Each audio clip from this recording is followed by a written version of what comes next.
time is it? It is Blue Clock Pod Talk on Mondays at 7 p.m. Super excited to announce Season 1, Episode 4 tonight, where we discuss business development, motivation, and our day-to-day lives. Man, comment down in the comment section. Let us know what you like to hear on these podcasts, or if you'd like to be a part of the show, reach out to us on a private message or shoot me over something at blueclock.podtalk@outlook.com. That's blueclock.podtalk@outlook.com. And I'm super excited to announce my good friend, my good buddy. He comes from the military, comes from the corporate world and corporate management, comes from business development. Him and his wife both have really dove into kind of community leaders. People look up to them a lot, I'd like to say. I look up to them a whole lot. I think they're wonderful, wonderful people. But before we kick this thing off, I'm going to kill this music. You all welcome Robert Mckinzie and his wife that isn't with us tonight, Mandy Mckinzie. But everybody welcome Robert down in the comment section. Robert, how you doing, man? I'm doing great, man. Thank you. Sweet, man. So, you know, before we get started and before we kick this thing off, I want to talk about these allergies, man, because they are killing me. I mean, we talked about that. Yeah, I don't know why, but every time it's like when the hayfields start getting cut, the corn starts getting cut, and all of that, I get ragweed and hay fever. Well, I haven't got hay fever yet, so I haven't broke out in a cold sweat or any kind of fevers or anything like that. But man, I tell you what, it seems like my nostrils and everything else kind of goes crazy and gets all stopped up on me and whatnot. But anyway, that's enough of allergy talk. But anyway, man, I really want to dive in. I want you to share your story with us. You know, I think there's so many people that we invite on the show, and the reason why that we do that is because we really want them to share their story, where they come from, their background, their history. And then I know you're in the business world a whole lot. I know that you come from not only the military, but like I said earlier, you know, the corporate management kind of type world, into developing multiple businesses. I've seen you talk to several people about their finances and things like that too. And I really just want to get the background story of you, the meat and potatoes, and where all of that comes from first. And we just kind of walk into it as far as business development, motivation, and things like that. So if you're ready, man, I'd love for you to introduce yourself. And I'm as ready as I'm going to be. Sounds good, man. Well, I hate to say start from the beginning because I guess you can start in your early adult years, you know, where you began, and just tell us a little bit about yourself and where you're at today and how you got here. So yeah, we don't want to start at the beginning because, you know, I'm 103 years old and it'd take us a while. So, but I do want to start there, but I'll go quick. It's kind of the Reader's Digest version. Sure. I was born in Ardmore, Oklahoma, and for many people that know that area, they'd say it's kind of the armpit of Oklahoma. And most would say I was born on the wrong side of the tracks, and with two families, my biological mom and dad that connected to have me, they were both kind of the roughest families on the wrong side of the tracks.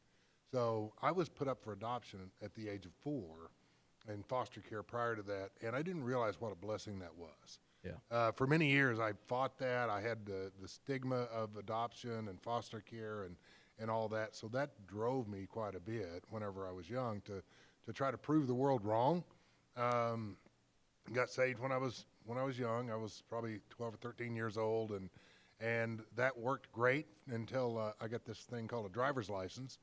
And then it went south in a hurry. I did like most kids do, and I was kind of wild out there in the world. And fast forward through high school, I was, you know, a decent athlete in high school, but raised by my dad mainly and my grandmother.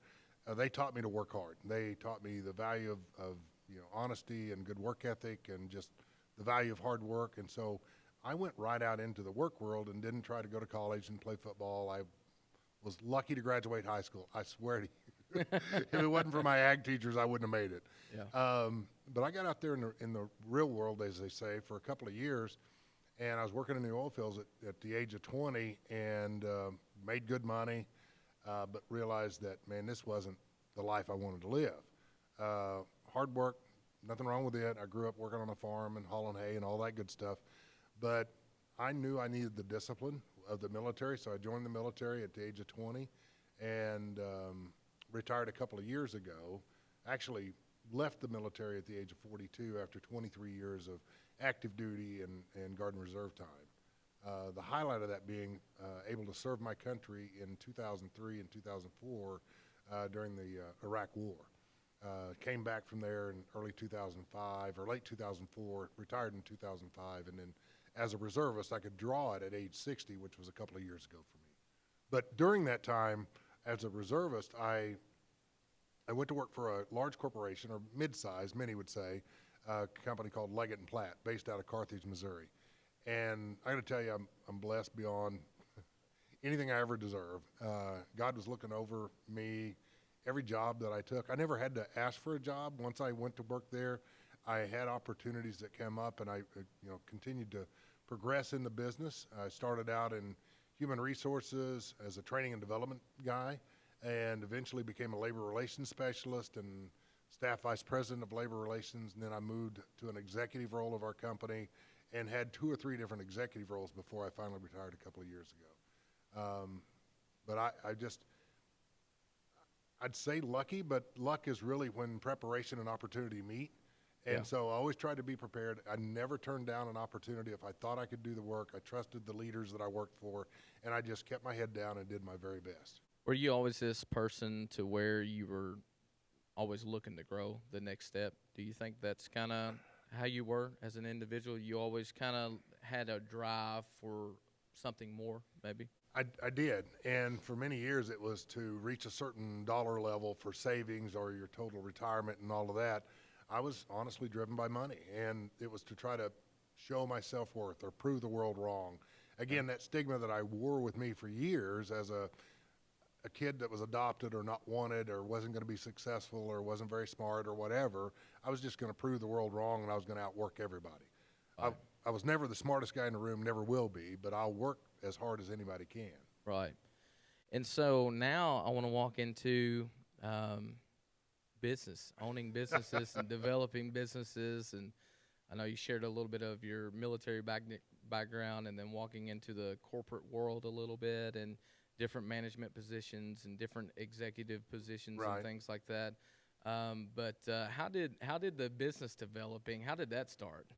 I've got to back up and go to when I met Mandy, or when we reconnected, I should say it that way. I met her in 2003 when I was working a difficult labor strike in Litchfield. And I didn't even stay down in Litchfield. I'd live in E-Town, drive back and forth, because Litchfield, I was never going to hang out and live in Litchfield, Kentucky. And so I'd drive back and forth and work a ton of hours, and I got to know Mandy there. She was incredibly smart.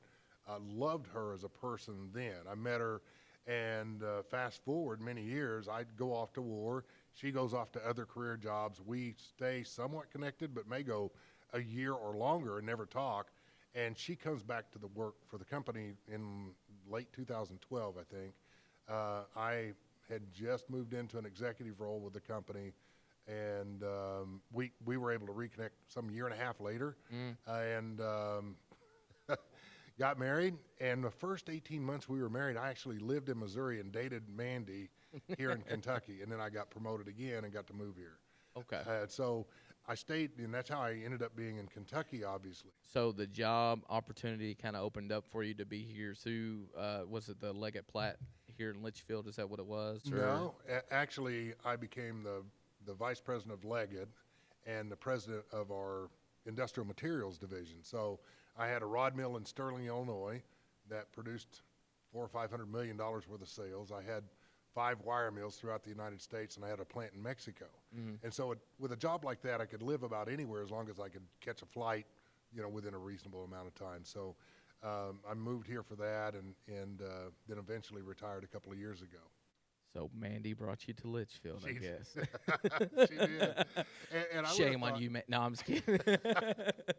And I used to travel here all the time. Years ago when I was a training and development guy, loved Georgetown, loved Lexington, not so much Louisville. Yeah. Although Louisville's fine. But all your Louisville fans out there. But it was never Litchfield. But Yeah. God has a way of putting you where He needs you at the right time, and got here, and Mandy and I love each other like crazy, and we got involved in in church, and when we got here, and then that became a business, later on, and then more businesses. So let's start with the first thing that occurred with you guys when you went from. I know you were kind of dabbling in the corporate world a little bit, and then the first business came along, right? Is that kind of how that happened, or am I backwards a little bit on that? Kind of tell us how that first business endeavor came along with you guys. Well, I've got to back up to 7 years ago when we bought a building in the middle of nowhere down in Millwood, Kentucky, and I bought it at the request of a pastor that we knew then, who still pastors in town. And I was looking at that first as a business deal because, it was priced pretty reasonable, and I'm thinking about it from a business standpoint. But when we looked at it, and I walked in there, and I heard everything that I heard, and I talked to the parents, Max and Debbie Johnson, and heard their story about their son, Calvin Ray Johnson, and his dying wish was that it would become a church. And man, the Holy Spirit got all over me, and it's like, you need to buy this now. And I was like, are you kidding me? No, that's not what I do. But we did it because that God put it on our heart to buy it. So we bought it, and ultimately it became the plant that is Radiant Church now. And we just celebrated our 4th anniversary, and it was unbelievably good. We had great baptisms, and it was, I'm telling you, it's just an amazing God thing. So that was the first kind of business that God pushed us to do. Yeah. So was that kind of you all looked at it as kind of like a lease option kind of thing, to where you can buy this building, churches would lease this from you all, and then it would kind of take over the payment and things of that, and then in turn you all have real estate at the end of the day, right? Yeah. And that was the initial plan, but then when God put it on our heart to do it, I was told clearly that you're just going to be a caretaker. You're going to essentially give this to the right church when they come in and when it's planted, and that's what we did, and we did that in June of this year. And so 7 years, God's perfect number of completion, and it happened. And there was a time I would have told you there's no way that was going to happen. And you want to say that you can keep the faith, but when you're in those valleys and you're still paying the bills and you don't know that it's going to go, and we were so close. We had the for sale sign out and ready to stick in the ground. December 29th, 2019, January 1st, I get a call from the senior pastor of Radiant Church saying, God doesn't want you to sell that place for a reason. And I didn't even hardly know Pastor Jeff. And they went into a 21-day prayer and fast. On the backside of it, they came down, and now you see what's going on with Barrett and Allison and the kids. And oh man, it's awesome. It's unbelievable. I'm so glad to be a part of it, man. A little bit, just a small little peon of what's happening. No, it's you've great. been a big part of it. You and your family have been a big part of it from early on, and we just saw people coming in. I'm not trying to make this church, but I'm just telling you that's where it all started. Yeah. And I get a front row seat literally because I sit up on the front row since day one. Since day one, and I get to see God's promises fulfilled every single Sunday. Yeah, it's amazing. That's awesome, man. That's great. So that was the first business he piece. said that's the first. It all started with God, right? Yeah, and I thought that's it. We did our big thing. We're done. Yeah. And then in the summer of 2020, during COVID, Mandy came to me and she says, Tina and I have been doing a lot of volunteer work, and we think we want to start a coffee shop, which means we want you to fund a coffee shop that we want to start. In the middle of COVID. In the middle of a pandemic, that we haven't had in 100 years. Yeah. And I said, yeah, it makes perfect sense. You guys know how to go to Starbucks. You know how to order. So, yeah, you're perfect for this. and she said, no, hear me out. We've talked to some ladies in the area, and we've toured other businesses. And Mandy and Tina did their homework, but they were doing volunteer work. And there was some, angels in Central City that worked with Mandy and Tina. They had been there before, started up a coffee shop in Central City, and they opened their books and gave them the plan, and so they were able to kickstart the business, and it was cash flow positive from week one of starting the business in July 29th of 2020. That's awesome. And so what I want to ask you about is kind of the the goal and the vision of Storehouse Coffee Shop. I know there's a lot that goes behind that too. Not just, hey, we're just going to throw a business up and this is what we're doing, but I know there's a lot of good that has came out of it. I mean, including me being transplanted at Radiant, at church. So, but yeah, so I mean, I know, and we can have Mandy on another time where she can kind of dive a little deeper into the coffee shops and things. But the kind of the overall vision and things that you all are seeing with the coffee shop and the vision and the growth and things that you all would the main purpose of that. You mind to share that a little bit? Yeah, it's real easy. God told them to do it, and so they did it.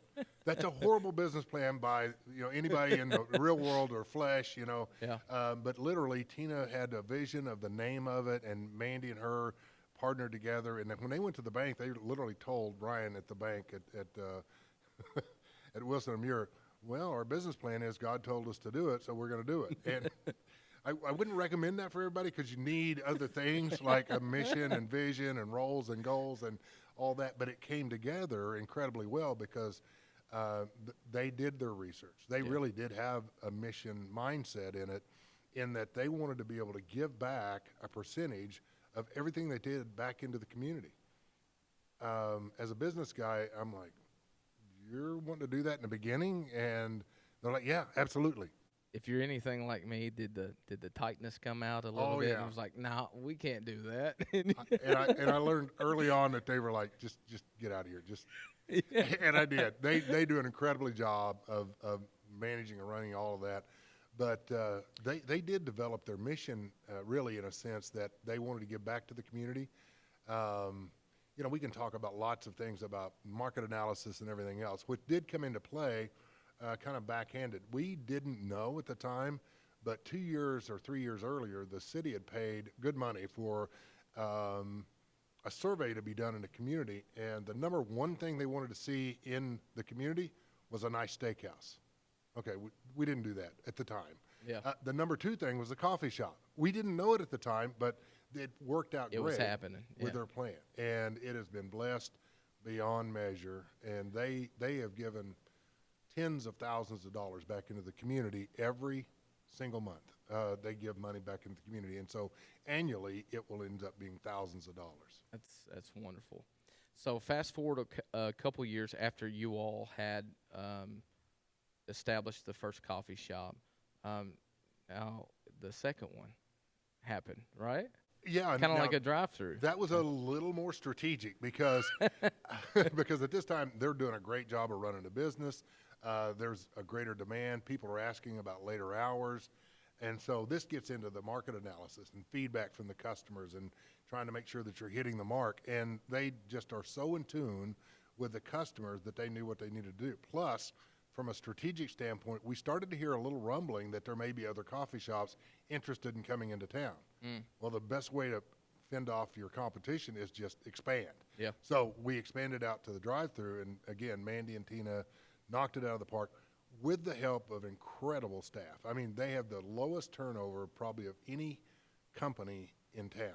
That's great. I think it's single-digit percentages, 3, 4, 5%. That's awesome. And I could try to go through all the 22 names, but every young person that's working there contributes incredibly to the organization, and they treat it like it's theirs, like they own it. Yeah. And so in the process of now we've walked through the building of the church, and then kind of seen it as a lease option, and then it turned into more of a caretaker type position, and then now you all are walking into developing the coffee shops and things like that. And then I noticed here recently, you all, well, I don't want to say recently, it's been a few-year process, but 3 years this month. Yeah, recently opened, I'll put Yes. it that way. How did that start? How did that come along? And I know a lot of it has to do with vision, and we'll talk about that, what it looks like too, and faith and things like that. But tell us a little bit about the hotel and the things that are going on right now with you guys. Yeah, that's another brilliant business plan that we had. I feel a little sarcasm there. Say that tongue in cheek because, okay, I'll back up. A few years ago, So it's 3 years now that we've been in the process. The restaurant, Steak and Stone, and we're very happy to partner with them. They're great partners, and they're doing terrific. They're knocking it out of the park.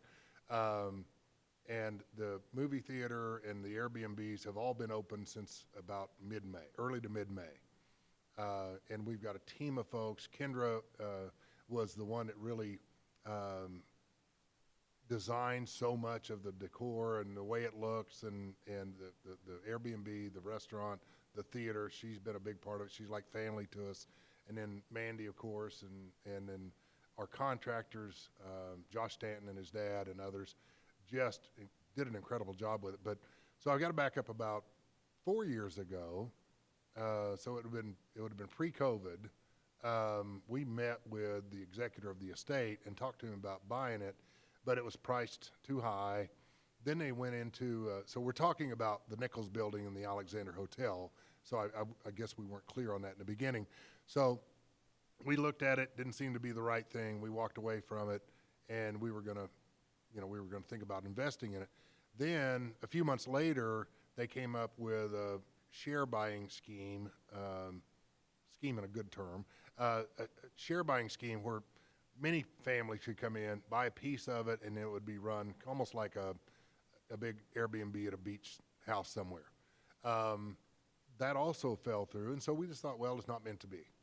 And again, lo and behold, we're at our church at Radiant. We're praying one morning, and we leave late that morning, and as we pull out of the driveway, Mandy looks at me and she says, "Don't kill me for saying this, but." What? She said, "God put it on my heart that we need to be the ones to own that building." And I went, "Oh, no." And she goes, I know it's crazy. And I said, no, I don't think we have a choice now, because when I was praying alongside you, I got the same vision. That's not what I wanted to do as I'm nearing retirement, was pour millions of dollars into a building. But God put it on our heart to pour into the community and be a light into the community and be a radiant light into that community and try to help it grow. And so we're like, okay, let's do this thing. We met with the executor of the building, and within 30 days, we were the proud owners of a great big pile of junk. And a lot of hard knocks along the way, a lot of, I'm sure, things that I know you have told me stories, a few of them along the way, to where, you would expect a certain expense, and then it would be 10 times the amount, and Oh, yeah. And just different things that you run into when you renovate an older space, So, Yeah. We had to gut a 22,000 square foot old building. It was literally walking around ankle deep in pigeon poop. And so we also had to wait a year plus on windows. And again, I love the suppliers that we had, but it was one of those unfortunate mistakes. We wanted black windows. We ordered black windows, and when they came in 41 weeks later, because of the pandemic and the backlog for the jam for supply chain distributions, we got the windows in. We're really excited, and they were white. We're like, no. So we had to start over again, order them again and again. They were so gracious to us, but it was a delay. But we were like, let's keep moving, and so that really delayed us about a year. But yeah, and in a project like that, you can try to make projections, but you just don't know. And it was incredibly big. I think there's a lot of it too that owning a business or starting a business or doing anything with that. I think the very first thing that you have is vision. I think that's the start of it. It starts as the idea and the vision of things. Do you want to talk a little bit about what that looks like, kind of how important the vision is before you get started? Say, okay, well, I'm going to go to the bank and I'm going to take X amount of dollars out, and we're just going to go for it.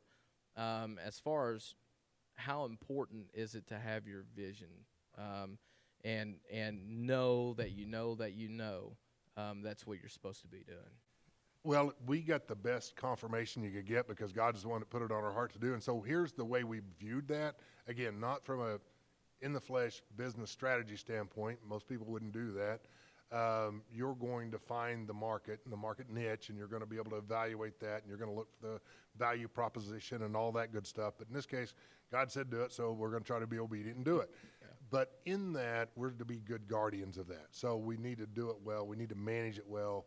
And so our mission was to do as much to bring life back into the square. So with that Airbnb, we turned it from 23 small 8 by 10 rooms to 7 very plush, one-of-a-kind Airbnb experiences that you're not going to get anywhere in this probably 100-mile radius. Yeah. We've had folks that stayed all over the world and have come in and said, never seen anything like it. And again, we wanted it to be unique and special, so we tried to hit that with our vision, but the mission was bring life into Grayson County, into the community, and as you can see, every night that square, Steak and Stone, is busy. Every time the doors are open, there's standing line, and that's great for our community. Absolutely. Then with the theater, we're trying to keep events going on in there 3 or 4 times a month, again, bringing more people into the community. Yeah. I agree with it a whole lot. I think it really, what I like about it, man, is you're starting to see more and more like-minded business owners and people that are coming together in our community, and I'm sure several other communities around the region. But just having that same vision of giving back to the community, how to grow the community to get together as one, and what that looks like, kind of what our future looks like if we do it all together the right way. And man, I tell you, I'm already starting to see the change. I mean, with several different small businesses that are around the square now. Oh, yeah. You guys, what you all are doing, kind of the vision that we're shooting for at the shop, and just several other people that are like-minded people that, one, they're faith-based businesses, but then two, their heart is to how can we pour back into our community and help it grow and be successful? Because I think one of the things that a lot of people, I think business owners and more of community leaders and things like that, I think we all know our town suffers from poverty pretty bad. Yes. And with us seeing that and the like-minded people that are seeing that, we're able to make a difference a little bit in doing that. And so I just think it's great, man, what you guys are doing and what you guys continue to do. And well, it's been a hard work, but it's been a blast too. We meet so many people, and we hear so many great stories of back when their parents or grandparents first met and their first date was in the theater, and it's just really special to see that.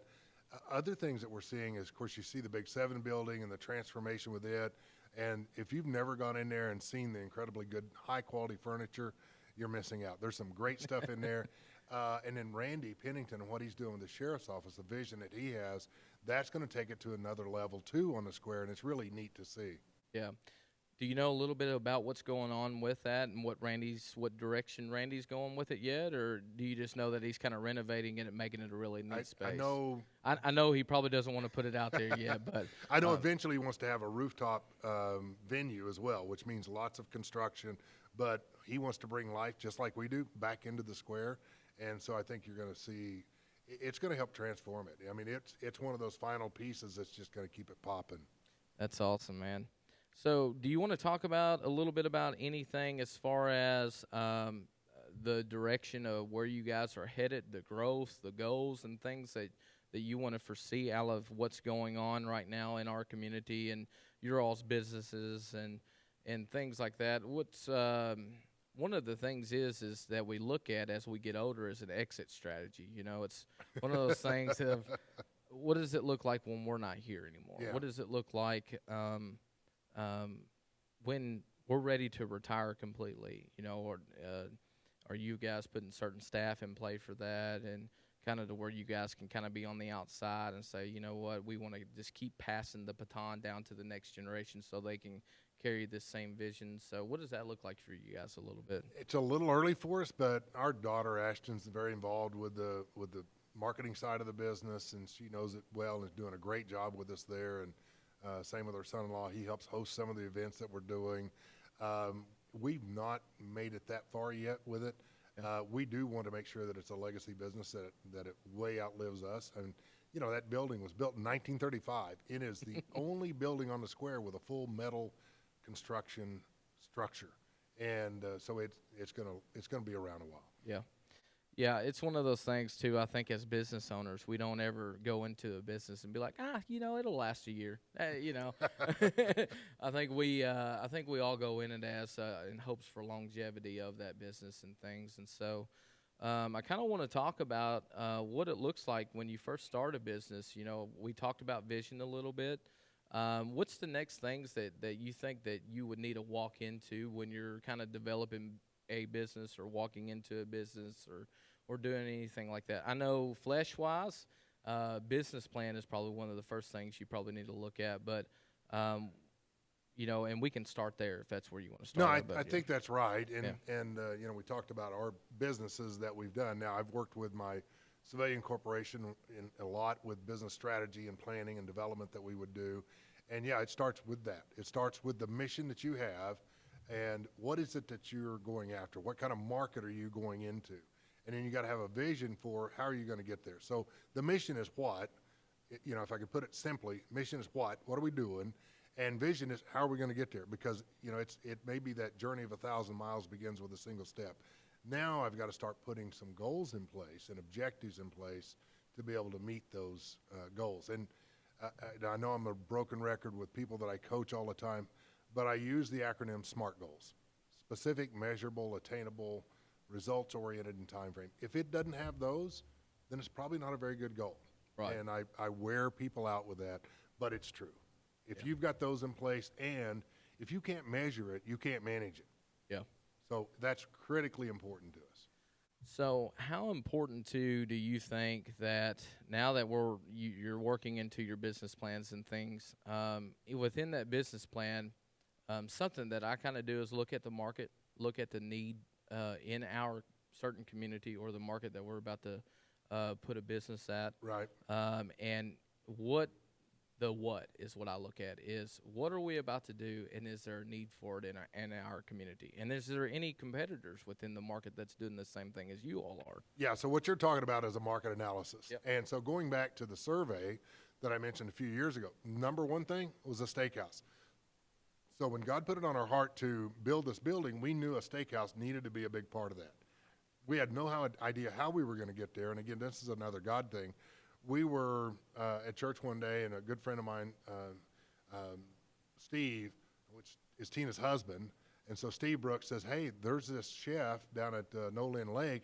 You need to meet him. He's really good. And so we go down there, we meet him, and he shares his vision with us. It's very similar to what we want to do. And so that's where we found Nathan, who is the minority owner of Steak and Stone. And so that's how that ended up being that piece of it, which is critical. Because it brings foot traffic into Grayson County.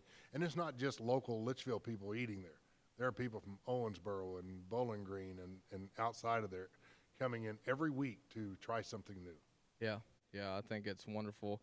We've been there, me and my wife, and we've ate, and we've seen what you guys have done with the hotel, and it's wonderful. And, man, I tell you what, I have to agree with you. There's not many places around here that looks like that, or that you can even get the 2-in-1 combo deal to where you got a nice steakhouse and a place to stay.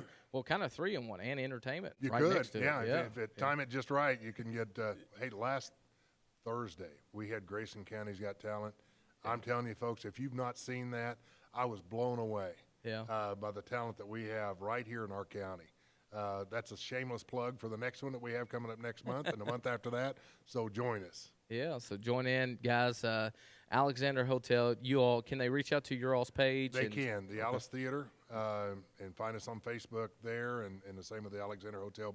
But the Alice Theater, Ashton does a great job of keeping the website up and a calendar of events. And I was blown away, and seriously, blown away by the kind of talent that we had in Grayson County. And we're going to continue that on to the point where by early next summer, late spring, we will announce in a grand prize who the grand prize winner is, and they get to go to the Kentucky State Fair and compete in Kentucky's Got Talent. So that's really cool. So if that sounds interesting, guys, check out the Alice Theater. Matter of fact, actually, all three of them, Steak and Stone, the Alice Theater, and the Alexander Hotel. Jump on there, give it a like, give it a share, give it a follow. Stay up to date with all the notifications. Hey, and book a room. And Kendra, by November, you've promised me that the rabbit hole will be open. So you're holding her accountable. I'm holding her accountable online. That's right, man. So I have a few questions for you, Robert. I'm going to pull these up just a little bit as we walk into it. We talked about vision. We talked about the importance of a business plan. And then once we get this thing established and get it started, how important do you think company culture looks like? I mean, the culture that you're setting for your business. I think it's paramount. I mean, if you don't have the right heart for it, and again, I'll go back to Mandy and Tina and what they wanted to do. The reason they have low turnover is they do an incredibly good job of selecting young people, not just young people, selecting people that are going to fit our culture. And we want it to be faith-based. We want it to be, love people, love God, love people, and share, in the community. And they do a really, really good job of that. I think their turnover is somewhere in the neighborhood of 5%, which is unheard of. Yeah. And again, a lot of these are part-time jobs, but the kids love it there because we love them and we take good care of them. We treat them like family. And I think that is really important. As soon as you start treating people like a commodity, you've lost the business. So, and I want to say it, culture starts from leader down. It does. I think it starts with the leader of the business. And then if you notice, the word that I'm using is leader, not boss. Yeah. And I really wanted to kind of dive in a little bit the difference in between a leader and a boss. You want to dive into that a little bit because I know the examples, but I want to hear from from you that's been in the corporate management world, has been in the military, that's been because you lead in the military, you led in the corporate management world, and now you're slowly in this kind of community leader and business development kind of I guess career aspect. What does that what does that look like for you, leader versus boss? What's your thoughts on that? Well, I mean, there's a huge difference. Speed of the leader, speed of the team. So if the leader is ready to get out there and get muddy and dirty with you, going to be right there with you, going to be pulling on the rope with you to make it happen, then that's the kind of leader that you want to be a part of. A leader's also going to know more about you than just your clock number. They're going to know about you, your kids, ball games. They're going to go about where you go to church. They're going to do life with you. Yeah. And that's what I see Mandy and Tina do every day. And that's what we try to do with our businesses at Hotel. That's what I tried to do in my corporate job. If God gave me any kind of talent or gift, it would have been that of communications and being able to lead others. I'm not talented. I'm not mechanically inclined. I can't sing. I can't play an instrument. I'm pretty worthless. I can lift heavy. I can lift heavy stuff, and that's about it. But God gave me a heart for people, and so also to be able to recognize talent. We've got an incredible young guy that's a director of operations for us that took part of my old job, and I still stay in touch with him at least once a week, and where I continue to mentor with him because he has the opportunity, I believe, in the next year or less to take even more significant roles in the company because you're investing in him. You're not just a clock number. And I've got friends that worked for me that I still stay in touch with to this day. And I just think it's important as a leader is your only goal is to set them up for success. To be a servant leader, as Christ was to the world, right? You will never be a good leader if you can't be a good servant. Yeah. And so learn to serve well. And then when you step into that leader role, it'll be natural to you because now your job is to serve those that work for you. And your only goal is to set them up for success. So if you've got a staff of 5 or 6, then I'm going to make sure that as I circle each one of their individuals' plan, I want to make sure that they're going to meet their goals. I'm going to have SMART goals for them. I'm going to help them be successful. And my only job is to set them up for success. If I haven't done that, then I'm failing. That's right. And that you almost walked right into my next question is how important is it to invest in your employees? I mean, and it's very important because I think your company, and it's hard to say it like this, but it really is the outward image of your company is the representation of your employees. Yeah. And if you're poorly investing into your employees and not helping them reach the goals to where they need to be, then it's going to be a poor representation of whatever company that you all are a part of. I think a lot with boss and leader is boss, there's a whole lot of eye and finger pointing and telling what to do. And leader is, hey, let me help you do it with you. Yeah, it's more of we and less of me. Yeah. Okay. And so whenever you're walking through that with an employee, when you're interviewing them for the job, the biggest part of what you're looking for, not the technical skills that they have, it's are you going to be a good fit for the culture that we either have or that we're trying to create. And to me, that's pivotal. So I would do cursory interviews when I was an executive in our company, and I would do kind of the final interview. They were already going to get the job or probably wasn't, but I'm just there to kind of screen fit. And almost always, whenever that last candidate or two come in, they all had pretty equal technical skills, but you could point out that person that had the right culture fit. Right. I've got hundreds of examples of those. And I think you said it perfect, because I think you can train anybody, but it's finding the person that's going to fit the culture. And my biggest thing is who's going to have the same drive and passion that we have as a leader that's going to be, our two goals or missions that we have is, one, provide a new start for employees, and two, be a change in the community. Yeah. And if whoever I'm looking at, the next candidate, can meet those two same missions with us, that same vision, Right. then we can train them to however they need to be. We can find a place for them in that current business or whatever we're doing. Yeah. And so before I dive into any more questions, I noticed you had a sheet of paper where you said you would like to kind of maybe talk about some of those things that are on your paper. And as we're kind of walking in this kind of row, is there anything on there that you'd like to talk about? I didn't want to kind of steal all the questions from you or anything, if you had some good points you wanted to hit on. We've hit on most of them. We talked about goals and objectives, SMART goals. We've talked about a revenue strategy a little bit. And so you've got to be able to look at, for us, we knew taking that giant building on that we were going to have a number of different revenue streams in order for that to work. Because there's a reason that building is set empty for 25 or 30 years. Most people looked at it and said, no way. It won't work. And I'm not going to try to cut you off here, but when Robert's talking about streams of revenue, is you can have a business plan, you can have everything established, you can go to the bank, you can get the money and all of those types of things, but now he's going to walk you into kind of cash flow. What does cash flow look like for the business? Yeah. And so we know we've got a certain cash flow that's going to come in from Stake and Stone in the form of a lease. We know in the theater that it needs to generate X number of dollars a month through shows and through entertainment, and then we've got the upstairs, and you kind of got a national average of what the occupancy level of an Airbnb would be. We want to hit that goal at a minimum. It's going to take a little while to get our name out there, but we know that each month we have goals to be able to reach SMART goals for each one of those revenue streams. So Stake and Stone's covered. We're covering the theater. They're doing a great job with it. The Airbnb is coming along and doing well.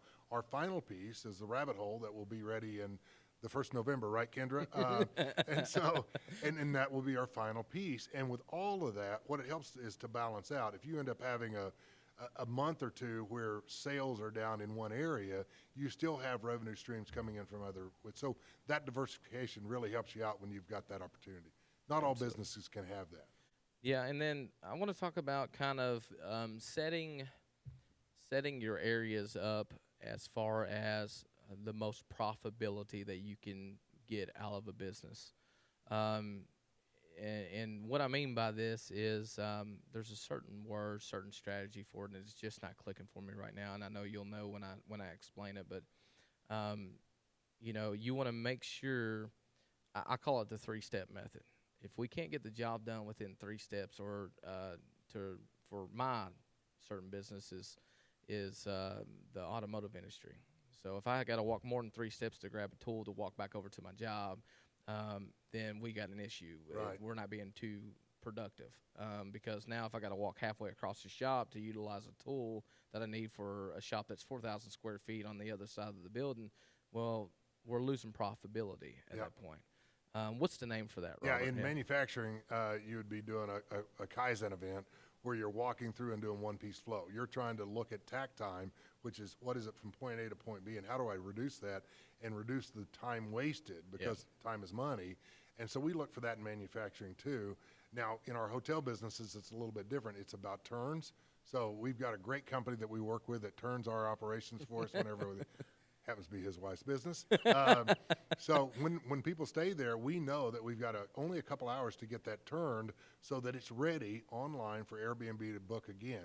So that's how you bring your occupancy level up. The theater, we want to be able to turn pretty quickly with it as well. So we want to be able to have 4 or 5 shows a month or more than that. Or next day events. Or next day events. We've got one coming up in in October where it ended up being kind of a challenge, but we've got this event coming up for, I'll have to look it up. What is it called? I apologize. I'm just You're fine. A little brain dead. What are we going to call I noticed you came prepared with your glasses out tonight. I so did. really- We would have been in trouble. But I don't have Wi-Fi in here, so I may not be able to pull it up. What is that? At the Alice Theater, where we've got an event coming up where the choir is going to be having the guys dressed like princes and the gals dressed like princesses, and they will do an event there and the kids coming in. So we booked that once. It sold out within 2 hours. So we booked another one right behind it. It sold out in 2 hours. And we forgot we had a comedian coming in that night. Oh, no. And the comedian calls us and goes, dude, you got me that night. So we were like, yes, we do. And we had forgotten about it. We're just going to have to turn it really Yeah, quick. so we got to turn it really quick. So we moved it back to 7:30. So it will be bumping that night. So go get your tickets, everybody. Yeah. And so we're talking about marketing your business a little bit too. You know, when we're walking into that, how important is it to market your business in the right area and the right people and things like that? I think if you're just stagnant, you can get a business started. You have a great game plan, but what I like to call it is follow through. And then if you're not marketing properly or you're not, I don't want to necessarily call it PRing. You know, you're getting out and socializing with people. That's always great too. Right. But let's talk about the marketing aspect and how important that is to continue to keep your cash flow up and the business running the way that it needs to be. Well, I can tell you with Steak and Stone, we get a lease payment for them. So we wouldn't have to worry about them, but they do an incredible job of every week getting out in front of with new menus, and it just fresh. It's on site, and everybody's seeing it and wanting to try it. And so we're getting a lot of good marketing with it. With our Facebook pages, Mandy manages a lot of that. Ashton also manages a lot of that. She got her degree in marketing from UK. We really didn't think she's ever going to use it. But then we did this, and she's just been a blessing to us to really help us. You know, you've got to find the right algorithms and use Google search and be able to get into that and pay a service for that so that your stuff pops to the top of the list when somebody's looking for an Airbnb or looking for an event. And we've noticed a difference just in the last 30 or 45 days by changing a few things to be able to let those sites be first thing clicked on. And so it's really important. I think a lot of importance too that I think a lot of people that is a little bit of a misconception is that you got to have it all figured out at once. Well, we're in trouble. Yeah.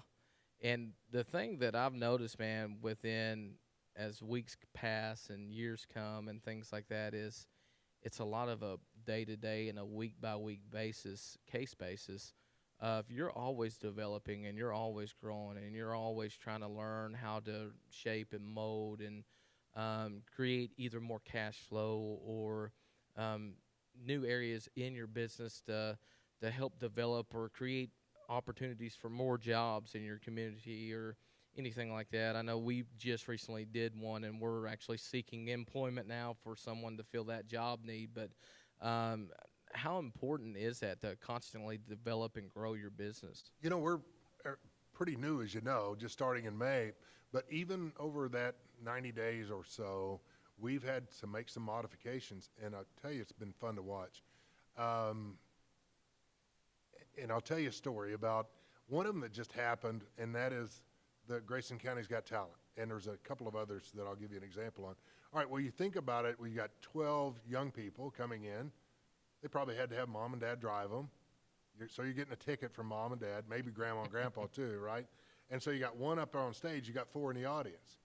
Well, if you've got 5, altogether then, and you've got 25 people up there, all of a sudden you've got 100 people in your crowd. Just by putting 24 up on stage for the event.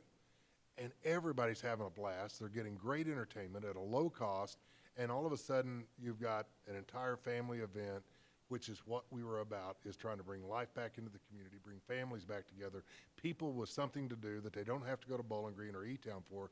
And it just, I would call it a happy accident, but as we started putting some of those things together, it just clicked and said, yeah, this is it. Yeah. Well, Robert, it has been so good to have you a part of the show, and I'm sure we'll have you back very, very soon for a part 2. But to everybody else, man, I tell you what, that will conclude Season 1, Episode 4 here on Blue Clock Pod Talk. Before we go, I want you to go and give the Alice Theater, the Alexander Hotel, Steak and Stone, and the Rabbit Hole a like, share, and a follow, man. Would be really glad to show your support for those. Book you a room, go on out, book you a dinner with your partner, with your spouse, and just have a great, great time. 3-in-1, soon to be 4-in-1 location. And, man, it has been awesome here today. So comment down below what you would like to hear on this show, or reach out to us at blueclock.podtalk@outlook.com. That's blueclock.podtalk@outlook.com, or be sure to reach out to a private message and I will respond, get you here. We're always looking for business owners, community leaders, nonprofit organizations, and things like that. But, man, I tell you what, if you want to be a part of the show, be sure to reach out. Guys, subscribe, like, and share on our YouTube channel. Every little bit helps. We're trying to get all these business owners out there as much as we can, and this awesome show that we got. And, guys, thank you all so much for tuning in, and we'll be sure to see you next week on Season 1, Episode 5. Super excited to announce one of my friends on that episode. But you all tune in, and we'll see you next time. Bye, y'all.